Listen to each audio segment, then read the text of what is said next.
모세가 돌이켜 산에서 내려오는데 두 증거판이 그의 손에 있고 그 판의 양면 이쪽 저쪽에 글자가 있으니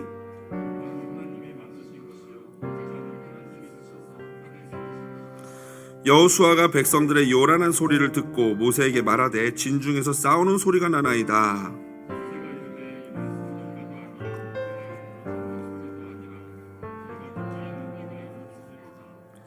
진에 가까이 이르러 그 송아지와 그 춤추는 것들을 보고 크게 노하여 손에서 그 판들을 산 아래로 던져 깨뜨리니라.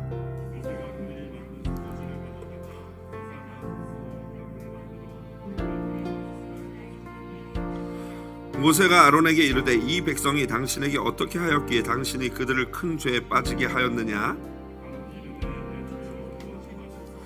이 백성의 악함을 당신이 아나이다. 그들이 내게 말하기를 우리를 위하여 우리를 인도할 신을 만들라. 이 모세 곧 우리를 애굽 땅에서 인도하여 낸 사람은 어찌 되었는지 알 수 없노라 하기에 금이 있는 자는 빼내라 한즉 그들이 그것을 내게로 가져왔기로 내가 불에 던졌더니 이 송아지가 나왔나이다. 아멘.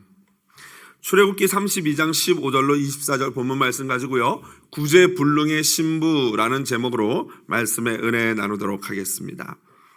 성경은요, 하나님과 이스라엘의 관계를 여러 가지 비유적인 관계로 묘사하고 있습니다. 먼저 시편 44편 4절에 보면요, 하나님이여 주는 나의 왕이시니 야곱에게 구원을 베푸소서라고 노래하는데, 여기서는 하나님을 왕으로 그리고 이스라엘을 하나님의 신하로 그렇게 보고 있습니다. 또한 느헤미야 1장 10절 보면요, 같이 읽어볼까요? 이들은 주께서 일찍이 그 큰 권능과 강한 손으로 구속하신 주의 종들이요 주의 백성이니이다 라고 말하므로 하나님을 우리의 왕으로 그리고 이스라엘 백성을 그의 종으로 또는 그의 백성으로 묘사하고 있습니다. 그리고 마지막으로 시편 89편 26절을 보면요, 또 읽어보겠습니다. 그가 내게 부르기를 주는 나의 아버지시요 나의 하나님이시요 나의 구원의 바위시라 하리로다. 여기서는 하나님을 구약에서 놀랍게도 아버지라고 표현하고 있습니다. 그러니까 하나님과 이스라엘의 관계는 이처럼 왕과 신하, 왕과 백성, 주와 종 또는 아버지와 아들의 관계로 묘사됩니다. 특별히 복음서에도 보면은 예수님이 돌아온 탕자 이야기에서 하나님을 아버지로 그리고 이스라엘을 탕자로 또 이방인을 탕자로 비유하지 않았습니까? 그런데 구약 성경에서 아주 독특한 관점으로 이스라엘과 하나님의 관계를 설명한 성경이 있는데 그 성경이 바로 호세아서입니다. 하나님은 호세아서에서 하나님과 이스라엘의 관계를요, 일편단심 거룩한 신랑과 그리고 늘 마음이 이리저리 흔들리는 음탕한 신부에 비유하여 말씀하고 계십니다. 그 실제적인 교육적 본보기가 바로 호세아 선지자의 가정이었습니다. 하나님은 호세아 선지자에게 다음과 같이 명령하십니다. 한번 읽어볼까요? 같이 읽어보겠습니다. 여호와께서 처음 호세아에게 말씀하실 때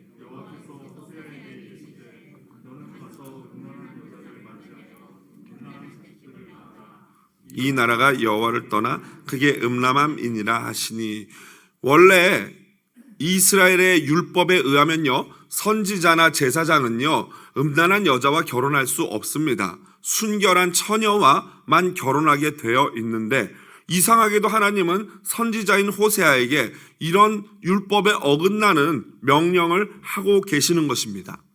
그래서 호세아 선지자는요, 디블라임의 딸인 고멜을 아내로 맞이합니다. 그리고 그 고멜은 기대를 저버리지 않고 남편인 호세아를 버리고 몇 번씩 도망가서 다른 남자의 품에 시집을 가버립니다. 그때마다 하나님은 호세아에게 명령해서 그 아내를 데려오라고 합니다. 그래서 호세아 선지자는요, 그때마다 가서 다른 남자의 아내가 된 아내를 다시 돈을 주고 사올 수밖에 없는 그러한 비참한 운명에 빠지게 됩니다. 여러분, 사실 이스라엘의 율법에 의하면요, 이러한 아내는 어떻게 처리해야 됩니까? 그렇죠. 죽여야 되는데 그냥 죽이는 게 아니고 어떻게 죽입니까? 돌로 쳐 죽여야 됩니다. 율법에 의하면. 그런데 선지자의 아내를 선지자가 그냥 오히려 그 도망간 남자에게 돈을 주고 자기 아내를 다시 사오니, 여러분 이것이 어찌된 일일까요? 여러분, 이스라엘 사람들이 바로 이러한 고멜과 호세아 선지자의 가정을 보면서 뭐라고 말했을 것 같습니까? 분명히 손가락질했을 것입니다. 아니, 저 인간은, 선지자라는 인간이 하나님의 말씀은 저버리고 저 음란한 아내가 뭐가 좋다고 저렇게 몇 번씩 돈을 내고 데려오는 거야? 욕했을 거예요. 또 고멜을 보고는 저 돌맞아 죽을 여자가 저게 어떻게 얼굴을 들고 다니지? 이렇게 얘기했을 것입니다. 그런데 사실 호세아와 고멜은요, 바로 하나님과 이스라엘의 관계를 보여주는 본보기였습니다. 이스라엘 사람들이 알지 못했던 것은 바로 자신들이 하나님 앞에 음탕한 여인 고멜과 같은 존재라는 것을 까마득히 모르고 있는 거예요. 사실은 돌맞아 죽을 사람이 바로 이스라엘 백성들 자신임에도 불구하고 그저 고멜만 욕하고 있는 것이죠. 그래서 복음서에 보면 예수님이 가늠하다 붙잡혀온 여인 사건에서 죄 없는 자가 먼저 돌로 치라라고 말씀하지 않습니까? 바로 저는 이 고멜 호세아 선지자의 사건을 바로 이 구약의 바로 그 가늠하다 잡혀온 여인의 사건과 오버랩되는 사건이다라고 생각을 합니다. 이처럼 음란한 신부 이야기, 이 이야기는요, 바로 그 시작이 오늘 성경 본문인 금송아지 우상 숭배 사건에서부터 시작된 사건인 것입니다. 이미 하나님께서는요, 백성들이 범죄하고 있는 것을 모세에게 알려주셨어요. 그래서 모세는 십계명을 받으면서 하나님께 천천병력 같은 소식을 듣습니다. 너희 백성이, 네 백성이 속히 타락했다. 내려가 봐라. 그리고 그들을 진멸하겠다고 막 말씀하신 하나님 앞에 모세는 자신의 목숨을 걸고 하나님의 언약을 들이대면서 그들을 살려달라고 중보기도 하죠. 덕분에 하나님이 진노하지 않고 모세의 기도를 듣습니다. 이제 모세는 그 양손에 증거판을 들고 내려오는데요, 일반적인 문서와 달리 하나님이 내려주신 증거판은 앞뒤 양면에 하나님의 언약의 말씀이 기록되어 있고요, 그것이 하나가 아니라 똑같은 것이 카피본 2개가 있습니다. 이것은 십계명이라는 열이라는 숫자는요, 하나님의 완전성을 상징하고 있고요, 이것이 2개인 이유는 증언성입니다. 즉 계약하는, 왜 우리가 계약서 쓰면은 밑에 이렇게 베껴 나오게 되지 않습니까? 그래서 계약하는 당사자인 이 갑과 을이 함께 그 A와 B를 나눠 가지면 똑같은 계약서를 나눠 갖지 않습니까? 그게 바로 계약을 했다는 얘기인데, 하나님이 지금 이스라엘과 완벽한 언약의 말씀을 가지고 계약을 하고 있는 것입니다. 특별히 16절 상반절에 보니까요, 그 판은 하나님이 만드신 것이요 라고 나오는데요, 마하쉐 엘로힘이라는 히브리어인데요, 이것은 하나님이 공들여서 무엇인가 만들었다는 거예요. 그러니까 하나님이 지금 십계명 돌판을 만든 게 그냥 옛다 이러고 준 게 아니고 정말 하나님이 심혈을 기울여서 공들여 만든 작품과 같은 것이 바로 이 십계명인 것입니다. 한마디로 하나님은 지금 진심이십니다. 이스라엘과 함께 혼인 서약서를 쓰면서 너희와 내가 결혼한다, 우리는 언약의 관계다, 이것이 하나님 앞에 하나님은 이스라엘과 진심으로 한 것입니다. 그런데 문제는 무엇입니까? 이 혼인 서약서의 잉크가 마르기도 전에 이스라엘은 아까 호세아 선지자서에 나왔던 그 아내 고멜처럼, 음탕한 고멜처럼 우상 숭배를 하며 하나님 앞에 영적인 간음을 저지른 것입니다. 17절에 보니까 산에서 모세를 수종 들다가 모세와 함께 내려오던 여호수아가 막 사람들의 소리를 듣습니다. 그리고 17절에 이렇게 얘기합니다. 모세 선생님, 백성들이 싸우고 있나 봅니다. 그러자 모세는 18절에 이렇게 대답하죠. 모세가 이르되 이는 승전가도 아니요 패하여 부르짖는 소리도 아니라 내가 듣기에는 무엇입니까? 노래하는 소리다 라고 얘기해요. 노래하는 소리. 여러분, 파티에는 빠질 수 없는 게 있죠? 무엇입니까? 그렇죠. 어떤 일부에서는 술이 먼저 나오던데 그래도 이분은 수준이 노래가 먼저 나오네요. 그 파티, 세상적인 파티 말씀드립니다. 세상에서 하는 파티에는 술과 음악이 빠질 수 없죠. 마찬가지였어요. 지금 이스라엘 백성들이 아론이 그렇게 얘기하죠. 지지난주에 제가 설명드렸지만 아론이 이렇게 얘기합니다. 내일은 여호와의 절이라, 절기다.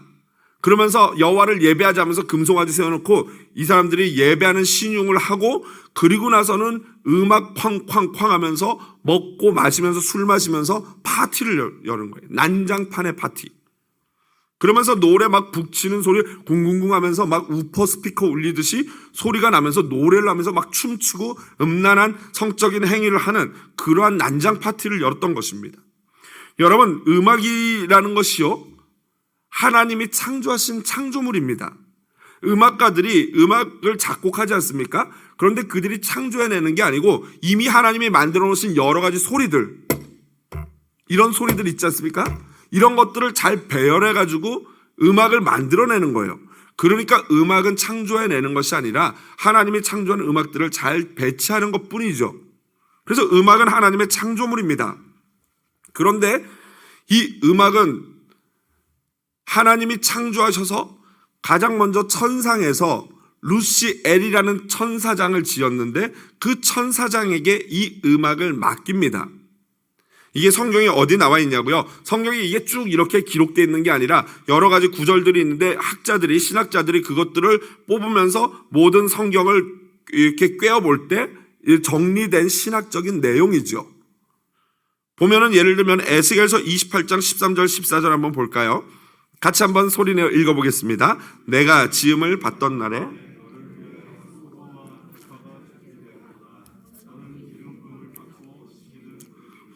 뭐 학자들 사이에서도 왈가왈부 그 맞다 틀리다 얘기가 있지만 많은 학자들이 이 부분을요 바로 사탄의 어떤 존재에 대한 기원이라고 보고 있습니다. 창세기보다 훨씬 더 먼저의 이야기라는 것이죠. 하늘에는 하나님이 만드신 천사장들이 있는데 예를 들면은 하나님의 소식을 전하는 가브리엘, 그리고 하나님의 천사 이 군대 장관인 미카엘, 마이클이죠 영어로는, 그런 존재가 있고 그 다음에 하나님을 찬양하는 예배하는 음악을 담당한 루시엘이 있었어요. 그런데 이 구절이 지금 에스겔 이 구절이 루시엘에 대한 설명이라고 봅니다. 그래서 내가 지음받던 날에 너를 위한 소고와 비파, 이것은 모든 악기들을 대표하는 것이고요. 너는 기름 부음을 받고 지키는 그룹은 천사를 의미합니다. 한마디로 하나님이 루시엘을 하나님을 예배하는 천사장으로 지었는데 문제는 뭐냐면요, 그 루시엘이 교만하게 되면서 내가 왜 하나님을 찬양해야 돼? 내가 이렇게 아름다운데. 요 또 에스겔 이 전으로 보면요, 하나님이 루시엘을 온갖 보석으로 치장을 해놨어요. 그래서 가장 천사 중에 화려하고 아름다운 천사였는데 그러다 보니까 교만이라는 게 생기고 그 루시엘이 하나님을 대항하여 쿠데타를 일으킵니다. 그러나 하나님께 패하고 천상에서 쫓겨난 존재가 루시엘에서 루시퍼라는 이름으로 바뀌면서 그가 바로 사탄이 된 것이죠. 그러면서 여러분, 음악도 그의 가장 주요 무기였던 음악 역시도 타락하게 됐다고 학자들이 봅니다. 그래서 여러분, 음악의 힘이 굉장히 있는데 그 음악을 보면은 이 악한 데스메탈이라든가 많은 음악가들이요 굉장히 사탄적으로 많이 사용하지 않습니까? 호텔 캘리포니아라든가 그런 앨범에 보면은 거기 1969년부터는 여기에는 영이 없다, 스피릿이 없다라는 내용이 나오는데 그게 바로 그 해가 그 캘리포니아에 사탄교가 세워진 해예요. 그러면서 그때부터 성령이 캘리포니아를 떠났다라고 노래를 했고 지금 캘리포니아 보면은 정말 성령님이 떠나신 것처럼 느껴질 정도로 많이 타락해 있죠. 그런 음악적인 힘, 여러분 이런 음악적인 거에 대해서 세미나를 하면 며칠이거나 할 수 있습니다. 제가 대학원 때 공부를 할 때 문화사역에 꽤 관심이 있고 제가 음악 찬양 사역을 하는 사람이다 보니까 그 부분에 대해서도 많이 연구를 하고 공부를 했는데 백워드 매스킹이라는 거 여러분 아십니까? 우리가 인지하지 못하는 사이에 음악 사이에 이상한 소리들을 넣어요. 그러면 우리가 그냥 알아들을 수는 없는데 그게 귀 속으로 들어와서 머릿속에 가면 우리 뇌가 너무나도 뛰어나기 때문에 그걸 거꾸로도 재생을 해내는 거예요. 그래서 예를 들면 나타스, 미국 그룹에서는 이 공연을 할 때 나타스라고 수만 명의 관중을 외치게 한 그런 그룹이 있어요. 그래서 나타스 모르고 외쳤는데 나중에 그 실황 음반이 나왔는데 들어보니까 나타스가 아니고 세이탄이라고 외치더라고요, 사람들이. 왜 그래요? 나타스 거꾸로 해보세요. N-A-T-A-S. 이거를 거꾸로 하면 뭐예요? S-A-T, 세이탄이 되는 거예요. 그걸 녹음한 다음에 그걸 거꾸로 다시 재생을 해서 음반에다 실었던 것이죠. 이게 백워드 매스킹인 거예요. 이러한 놀라운 이런 음악의 파워들이 있어요. 뭐 이런 깊이 안 들어가고 간단히만 들어가 볼까요? 여러분들 아침에 일어나서 어떤 음악을 들으십니까? 뭘 들으십니까? 아마 뭐 거룩한 찬양 듣는 분 계시고 말씀 듣는 분 계시고 묵상하는 분 계시겠죠. 그런데 출근하다가 그만 라디오를 틀었는데 라디오에서 그 가요가 나왔어요. 남자는 다 모두가 다 이러면 이제 그 하루 어떻게 됩니까? 계속 일하면서도 남자는 다. 여러분 아마 경험하셨을 거예요. 이게 음악의 힘이에요. 나도 모르는 사이 머릿속에 쏙 들어오는 순간 그게 각인이 되면서 계속 하루 종일 입에서 떠나지 않고 중얼중얼 거리는 것. 이게 음악의 힘이거든요.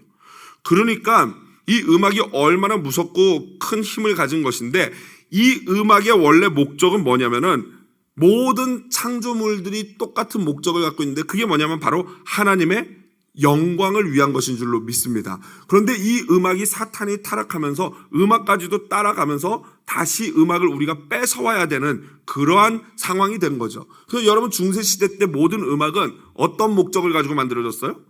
다 예배 음악이었어요. 중세시대 때 유명했던 음악들은 다 예배 음악이고 다 찬양이었어요. 뭐 그 유명한 뭐 메시아라든가 이런 것들이 다 그때 나온 거 아니겠습니까? 그런데 오늘날 음악은 어떻습니까? 누구를 위해서 하고 있어요? 우리 인간 자신을 위해서 하고 있어요. 이게 음악의 타락인 것입니다. 마찬가지로 지금 이스라엘은 하나님을 찬양해야 될 음악을 가지고 자신들의 쾌락과 자신들의 이 즐거움을 위해서 사용하고 있어요. 물론 얼마든지 아름다운 동요, 아름다운 가요 해야 됩니다. 팝송도 만들어도 돼요. 그러나 음악의 본질적인 목적은 하나님을 예배하는 것이어야 하는데 그것이 완전히 타락해서 인간만을 위한 것이 될 때 그것은 음악의 타락이라고 얘기하는 것입니다. 모세는 이제 산에서 내려와 그들의 음악 가운데 난장판을 벌이고 있는 모습을 보게 됩니다. 여러분 목숨 걸고 하나님 앞에 살려달라고 그들을 위해서 중보했지만 막상 내려와서 그 난장의 현장을 보니까 피가 어떻게 됩니까? 거꾸로 솟죠. 막 올라가죠. 여러분 뭐 그런 경험 많으실 겁니다. 화내지 말아야지 하다가 애를 딱 보는 순간에 야! 하고 이렇게 되는 거예요. 이게 바로 이 보통 우리 인간들에게 있는 것 아니겠습니까? 이 모세도 마찬가지로 피가 역류하는 것을 느끼면서 하나님과 이스라엘의 혼인 계약서라고 할 수 있는 십계명 두 돌판을 그냥 산 위에서 내동댕이 쳐서 깨트려 버립니다. 여러분 이것에 대해서 해석이 두 가지로 나뉩니다. 먼저 첫 번째로 모세는 그 돌판을 깨트린 것은 행동이 경솔했다. 그래도 그거 하나님이 직접 만드신 돌판이고 직접 쓰신 글 쓰신 십계명판인데 그걸 화난다고 집어 던지니 그거는 모세의 감정적인 실수다라고 해석하는 학자들이 있고요. 다른 학자들은요. 이것은 하나님과 이스라엘의 혼인계약이 파기되었음을 보여주는 상징적인 행동이다라는 의견이 있습니다. 여러분 생각은 어떻습니까? 첫 번째 게 맞습니까? 두 번째 게 맞습니까? 한번 손 들어 보실까요? 아닙니다. 마음속으로 한번 손 들어 보세요. 이렇게 아리까리 할 때는 어떻게 하시면 됩니까? 둘 다라고 하시면 됩니다. 둘 다 일리가 있죠? 뭐 인간적으로도 화가 났을 수도 있고요. 그리고 실제로 여러분 만약에 진짜로 이런 상황이라면은 막 이 계약서에 잉크도 마르기 전에 계약을 위반하는 행동을 했어요. 그러면 그 계약서 여러분 어떻게 하십니까? 에이 참 이렇게 찢어버리지 않습니까? 그거와 똑같은 것이죠. 그 계약이 파기됐음을 보여주는 상징적인 행동이라고 보는 것이 굉장히 일리가 있습니다. 저는 개인적으로 모세가 화도 났겠지만 화가 나서 감정적으로 그걸 주체 못해서 아웃 오브 컨트롤이 돼가지고 내 감정을 어쩌지 못해서 분풀이 한 것이 아니라 화도 나지만 그것보다는 너희와 하나님의 이 아름다운 계약이 깨졌다라는 것을 보여주는 상징적인 행동이다라고 해석하는 것이 더 옳습니다. 이제 모세는요 이스라엘 백성들에게 금송아지를 불로 태우고 녹이고 갈아가지고 그걸 물에 타서 마시게 합니다. 아마도 이 금송아지는 나무로 만들고 금으로 도금했던 것 같은데 그거를 다 불로 태워서 재를 만든 다음에 억지로 마시겠던 것이죠. 그런데 이 장면은요, 그냥 모세가 신경질 나서 하는 장면이 아니에요. 이것 역시도 율법에 있습니다. 민수기 5장 24절 한번 볼까요? 같이 읽어보겠습니다. 시작.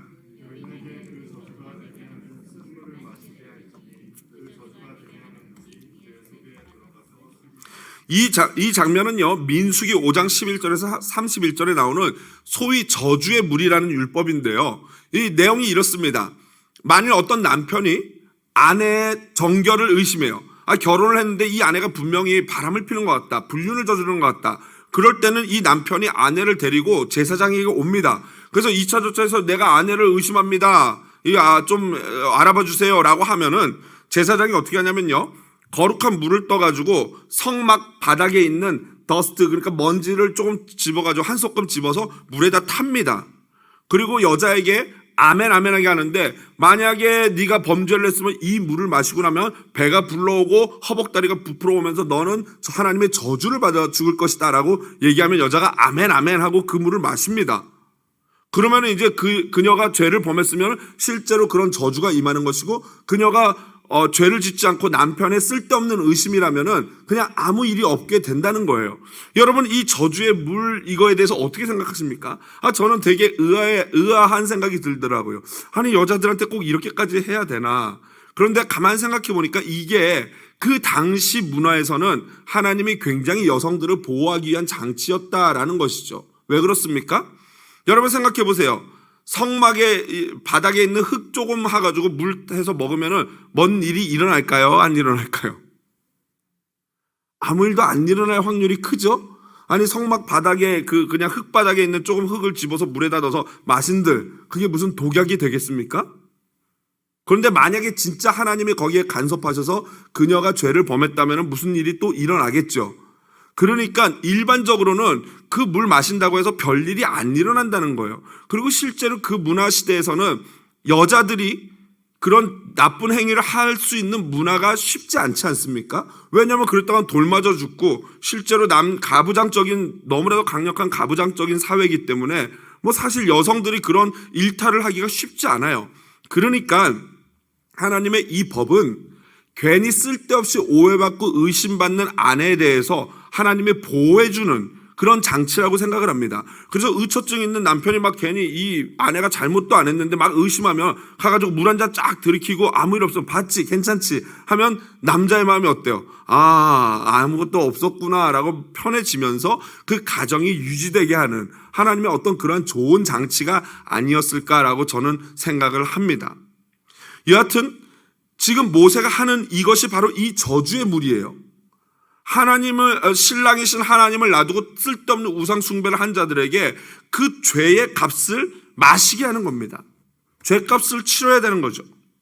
동시에 모세는 그들이 이렇게 자신들이 섬겼던 우상을 갈아 마심으로 말미암아 그 우상이 아무것도 아니라는, 산 존재도 아닌 죽은 존재라는 것을 고스란히 보여주기 위함이었습니다.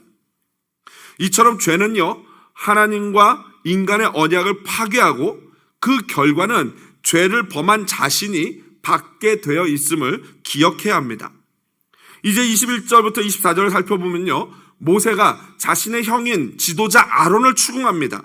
21절 하반절에 보니까 당신에게 어떻게 하였기에 당신이 그들을 큰 죄에 빠지게 하였느냐라고 묻습니다. 여기서 큰 죄에 해당하는 히브리어가 하타게돌라라는 단어인데, 이것은 매우 제한적으로 사용되는 단어예요. 한마디로 특별한 죄를 지었을 때만 쓰는 단어인데 그게 바로 간음죄예요. 그러니까 지금 모세는 여기 간음죄가, 이 육체적인 간음죄가 하나도 나오지 않았는데 이 하타게돌라를 쓴 것은 영적으로 이스라엘 백성들이 우상 숭배한 것은 영적으로 하나님 앞에 간음한 것과 똑같다라는 것을 보여주는 것이죠.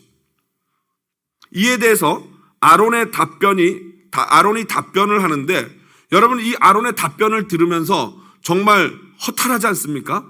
이 사람 대제사장 할 수 있을까? 라는 의심마저 듭니다. 한번 볼까요? 뭐라고 말합니까? 22절에 보니까 아론이 이르되 내 주여 노하지 마옵소서, 이 백성의 악함을 당신이 아나이다. 여기까지는 사실이라고 쳐요. 팩트라고 쳐요. 이스라엘 백성들이 교만하고 목이 고든 백성이니까요. 그 다음 답변이 문제죠. 그들이 내게 말하기를 우리를 위하여 우리를 인도할 신을 만들라. 이 모세 곧 우리를 애굽 땅에서 인도하여 낸 사람은 어찌 되었는지 알 수 없노라 하기에 24절 같이 읽어보겠습니다. 내가 그들에게 이르기를 내가 불에 던졌더니 이 송아지가 나왔나이다. 여러분 웃음이 나오지 않습니까?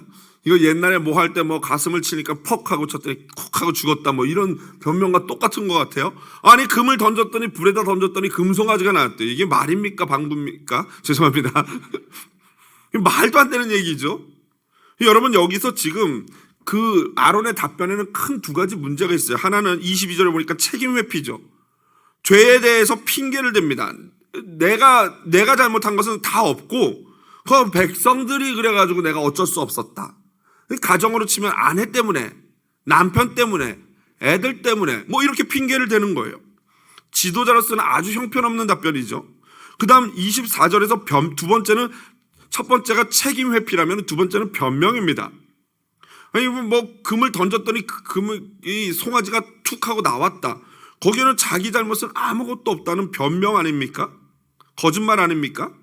정말 최악의 지도자고 최악의 답변입니다. 우리는 여기서 아담의 모습이 오버랩되죠? 아담이 왜 따먹었냐라고 하나님이 물어보니까 뭐라고 대답해요? 당신이 나에게 주신 그 여자 때문에.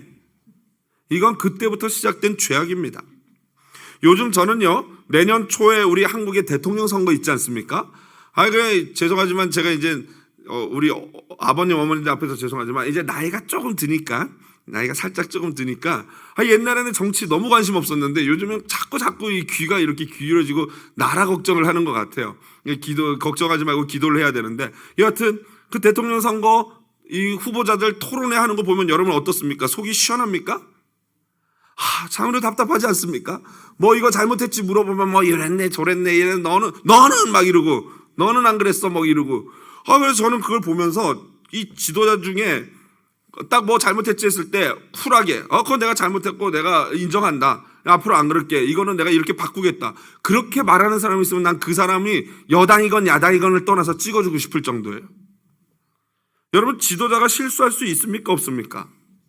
당연히 있죠. 같은 사람인데 실수할 수 있어요. 하지만 중요한 건 뭐예요? 실수한 후에 그거를 어떻게 내가 처리하느냐는 굉장히 중요한 문제 아니겠습니까? 자신의 잘못을 인정하고 용서를 구하기는커녕 모든 잘못의 원인을 쟤 때문에 뭐 여당 때문에 야당 때문에 이러면서 타인에게 떠넘기고 결국 나는 아무 죄가 없다라는 핑계와 변명으로 일관하는 자는요, 지도자로서 결코 자격이 없는 사람입니다. 여러분, 그런 점에서 오늘 본문에 나오는 아론이 과연 대제사장 될 자격이 있다고 보십니까? 없다고 보십니까? 없죠. 이 사람 뭐 없는 정도가 아니고 어찌 보면 이 본문 보면서 내가 얘보단 낫네 이런 생각하실 거예요. 내가 이 사람보다는 잘할 수 있을 것 같다 생각하실 거예요.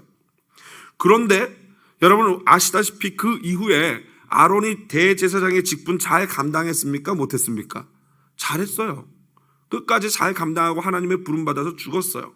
어떻게 이런 일이 일어날 수 있었을까요? 사실 하나님은 이때 아론 죽이려고 그랬습니다. 신명기 9장 20절 같이 한번 읽어볼까요? 여호와께서 또 아론에게 진노하사 그를 멸하려 하셨으므로 내가 그때에도 아론을 위하여 기도하고 하나님이 너무 화가 나셔가지고 야 아론 쟤 이제 죽이고 네가 대신해 라고 모세에게 했단 말이에요. 그때 모세가 하나님 봐주세요. 그 인간이 몰라서 그렇습니다라고 중보기도 하고 그래서 아론이 살았고 그래서 대제사장이 될 수 있었던 것입니다. 바로 이것이 은혜인 줄로 믿습니다. 여러분 최초의 대제사장인 아론도요 역시 우리와 똑같은 동일한 죄인이었습니다. 그가 대제사장 될 수 있었던 이유는 오직 하나님의 은혜 외에는 없습니다. 그리고 그를 위해서 목숨 걸고 중보했던 모세가 상징하는 바 곧 우리의 진짜 큰 대제사장 대신 예수님의 은혜 때문에 아론이 대제사장 역할을 하는 거고 우리 역시도 하나님 앞에 대제사장이 되어서 왕같은 제사장 되어서 하나님 앞에 나갈 수 있는 줄로 믿습니다. 말씀을 마무리합니다. 저는 말씀을 마무리하면서 이번 총회 이야기를 드리고 싶습니다. 여러분, 총회 너무나도 은혜롭게 끝났습니다. 우리 성도님들이 정말 많지도 않은 우리 성도님들이 너나 할 것 없이 다 나서가지고 얼마나 마음을 다해서 섬겨주셨는지 모르겠어요. 정말 많은 감동이었고 또 우리 보신 목사님들마다 얼마나 칭찬을 해주시는지 제가 몸둘 바를 모를 정도로 칭찬을 받았고요. 기쁨을 누렸습니다. 실제로 너무너무 수고하셨고 다시 한번 이 자리를 빌어서 감사를 드리고 또 현장에는 같이 참석하지 못했지만 기도로 동역해 주신 모든 분들께 다시 한번 감사를 드립니다. 그러나 저는 이런 행사를 하면서 참 이 마음에 걸리는 문제가 있습니다. 뭐냐면요, 제가 연합 행사 이런 걸 그다지 좋아하지 않아요. 연합 뭐 수련회, 연합 행사. 그래서 내가 왜 이렇게 연합하는 것을 내가 싫어할까? 목사가 연합하는 걸 싫어하면 안 되잖아요. 근데 왜 연합하는 걸 싫어할까 하는데 이번에 행사를 치르면서 그 원인을 정확히 발견했어요. 여러분 한번 여쭤보겠습니다. 우리 아들 중에 하나가 하루는 주일학교를 갔다 오더니 저에게 이래요. 아빠, 오늘 교회에서 전도사님한테 정말 처음 듣는 놀라운 이야기를 들었어요 라고 하더라고요. 그래서 궁금하잖아요. 이건 무슨 이단 사상을 가리켰나? 처음 듣는 이야기를 들었다니까. 그 뭐지 하고 궁금해서 물었어요. 뭔데? 라고 했더니 우리 아들이 이러더라고요. 아빠, 하나님이 나를 지으신 이유가 하나님의 영광을 위함이래요. 이렇게 얘기하는 거예요. 그래서 내가 말 안 해줬나? 목사 아들이 이걸 처음 듣나? 라는 생각을 했지만 제가 말을 안 해줬나 봐요. 당연히 알 거라 생각하고 말을 안 했나 봐요. 근데 너무 기특한 게 우리 전도사님들한테 감사한 게 너 존재가 하나님의 영광을 위한 거야 라고 가르쳐주고 애가 그걸 너무나도 쇼킹하게 받아들였다는 거 아니겠습니까? 할렐루야. 이게 우리 주일학교의 미래인 줄로 믿습니다. 얼마나 감사해요. 제가 여쭙고 싶은 질문이 바로 그거예요. 이번 총회 때 우리 성도님들이 물심양면으로 정말 열심히 섬겼어요. 근데 무엇을 위한 섬김이셨습니까? 그러리라 저는 믿습니다. 모든 섬김의 성도님들이 하나님의 영광을 위해서 섬겼다고 저는 확신을 해요. 그런데요, 이 고백이 진짜가 되려면은 바로 오늘 이후부터 여러분의 행동이 내 말이 진짜인지 가짜인지를 증명해 줄 거예요. 여러분, 성경 어디에도 목사를 섬기면 복 받는다 이 말 있어요, 없어요? 제가 지금 제 발등을 찍고 있죠? 목사를 섬기면 복 받는단 말 성경 어디에도 없어요.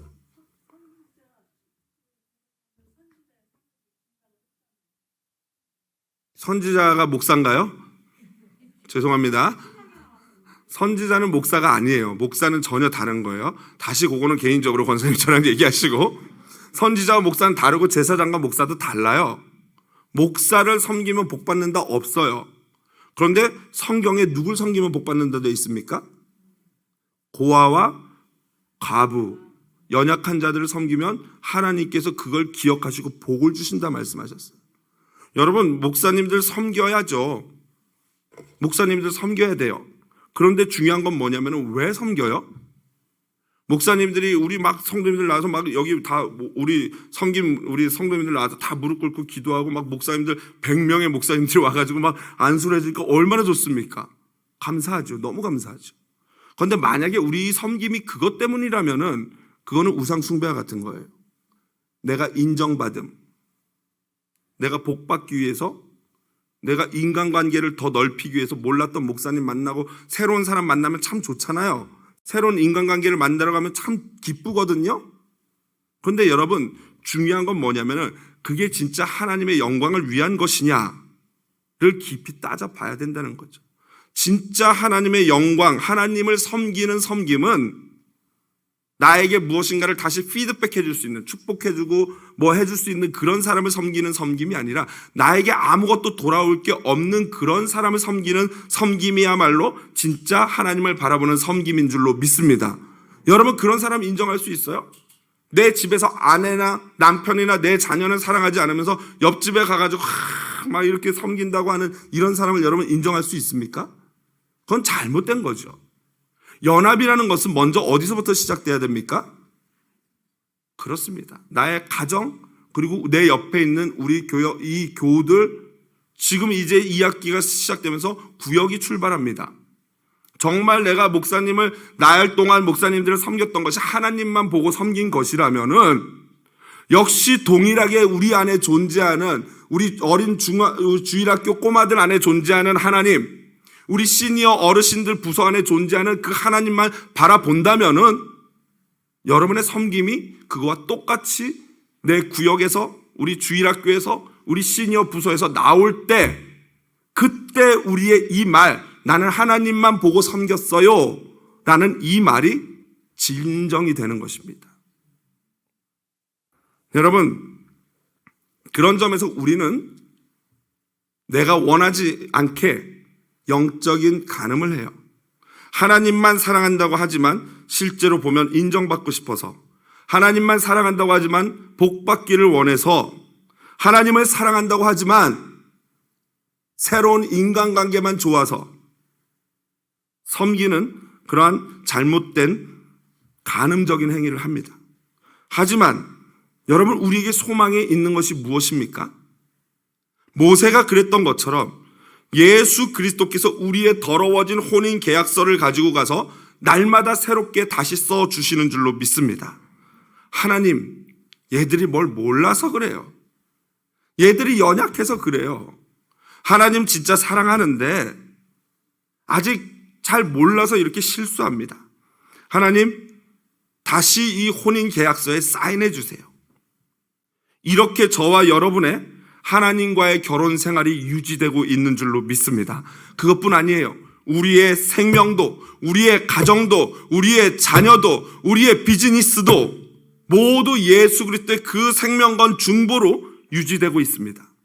오늘도 구제불능 신부인 나를 위해서 중보하시는 참 대제사장 되신 예수님을 찬양합시다. 그 예수님께 사랑한다고 고백합시다.